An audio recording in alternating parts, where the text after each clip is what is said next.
বন্ধুরা, শেষ হয়ে গেছে 2024 সাল।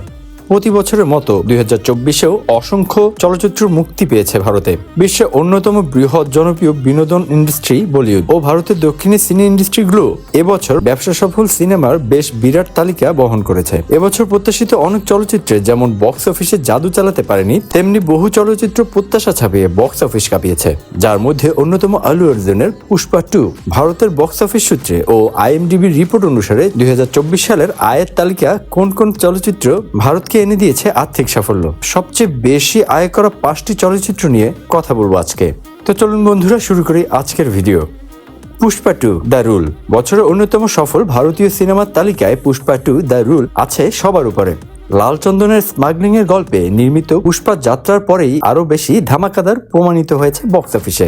ভারতীয় সিনেমার ইতিহাসে একের পর এক রেকর্ড ভেঙে বছর শেষ করেছে এই সিনেমা। 2000 কোটির ক্লাবে নাম লেখাতে চলেছে এই সিনেমা, এমনটি মনে করছেন সিনেমা বিশ্লেষকরা। সিনেমার একটি গুরুত্বপূর্ণ চরিত্র অভিনয় করেছেন ফাহাদ ফাসিল। সুকুমার পরিচালিত এবং আলু অর্জুন ও রাশমিকা মান্দানা অভিনীত এই সিনেমার মুক্তির পর 11 দিনে বিশ্বব্যাপী আয় করেছে 1300 কোটি রুপিরও বেশি। এরপরে যে সিনেমাটি রয়েছে তার নাম হচ্ছে কালকি 2898 AD। মহাভারতের যুদ্ধের পটভূমি থেকে শুরু করে সিনেমাটির গল্প চলে যায় 2898 খ্রিস্টাব্দে। আগামী দিনের কল্পিত শুষ্ক শহর কাশ্মীরকে ঘিরেই সিনেমার পটভূমি। বিজ্ঞান ও ম্যাথোলজির সংমিশ্রণে তৈরি সিনেমাটি 2024-এর 27 জুন মুক্তি পায় এই সিনেমাটি। নাগ অশ্বিন পরিচালিত এই সিনেমার নির্মাণের খরচ হয় প্রায় 600 কোটি রুপি। এতে অভিনয় করেছেন অমিতাভ বচ্চন, প্রভাস, দীপিকা পাদুকোন সহ আরো অনেকে। মুক্তির পর বিশ্বব্যাপী আয় করেছে 1060 কোটি রুপি এবং ভারতে আয় করেছে প্রায় 748 কোটি রুপি। এর পরের তালিকায় যে মুভিটি রয়েছে সেটা একটা ফানি মুভি, যার নাম হচ্ছে স্ত্রী 2। স্ত্রী সিকুয়েল। এটি প্রথম কিস্তির মতো এটিও বক্স অফিসে দারুণ সাফল্য পেয়েছে। ভৌতিক গল্পে কমেডির মিশ্রণ, দারুণ এক হরর কমেডি কম্বো উপহার দিতে পেরেছে নির্মাতা অমর কৌশিক। দ্বিতীয় কিস্তিতেও অমর কৌশিক পরিচালনা করেছেন। সিনেমাটি মুক্তি পায় 2024-এর 15 আগস্ট। এই সিনেমার অভিনয় করেছে শ্রদ্ধা কাপুর, রাজকুমার রাও, পঙ্কজ ত্রিপাঠী সহ আরো অনেকে। প্রায় 120 কোটি রুপি ব্যয়ে নির্মিত এই সিনেমাটি বিশ্বব্যাপী আয় করেছে 852 কোটি রুপি এবং ভারতে আয় করেছে 708 কোটি রুপি। এরপরে যেটা রয়েছে তার নাম হলো the greatest of all time. প্রতি বছরের মতো এবছরও থেলাপতি বিজয় এনেছে বক্স অফিসে ধামাকা। একজন অ্যান্টি টেরোরিজম কর্মকর্তার ভূমিকায় অভিনয় করেছেন সিনেমাটিতে।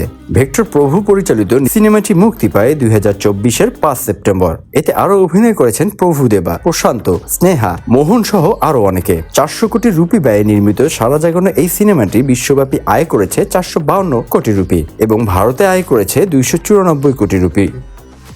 এবার বলছি দেবরা পার্ট 1 এর কথা। 1980 ও 90 দশকের পটভূমির উপর নির্মিত হয়েছে দেবরা পার্ট 1। ভারতবর্ষে বহু পুরনো ও হারিয়ে যাওয়া সমুদ্রের কাছের এক ভূখণ্ডের মানুষের গল্পে নির্মিত সিনেমাটি এবছরের ছিল বহুল প্রত্যাশিত সিনেমার তালিকায়। মুক্তির পর বক্স অফিসেও দেখা গেছে সেই ছাপ। কোরাতলা শিভার পরিচালনায় নির্মিত এই সিনেমায় অভিনয় করেছে এনটিআর জুনিয়র, জাহ্নবী কাপুর, সাইফ আলী খান আরো অনেকে। 250 কোটি রুপি ব্যয়ে নির্মিত এই সিনেমা বিশ্বব্যাপী আয় করেছে 426 কোটি রুপি এবং ভারতে আয় করেছে 350 কোটি রুপি। তো এই ছিল বন্ধুরা গত বছরের মানে 2024 সালের শীর্ষ আয়কৃত ভারতের 5টি সিনেমা। বন্ধুরা, আপনাদের জন্য সেলিব্রিটিদের lifestyle, gossip, Hollywood, Bollywood, Dhallywood আর টিভি ইন্ডাস্ট্রির সব ধামাকাদার খবর দিয়ে থাকে। তো বন্ধুরা, আমাদের চ্যানেলটি সাবস্ক্রাইব করতে একদম ভুলবেন না।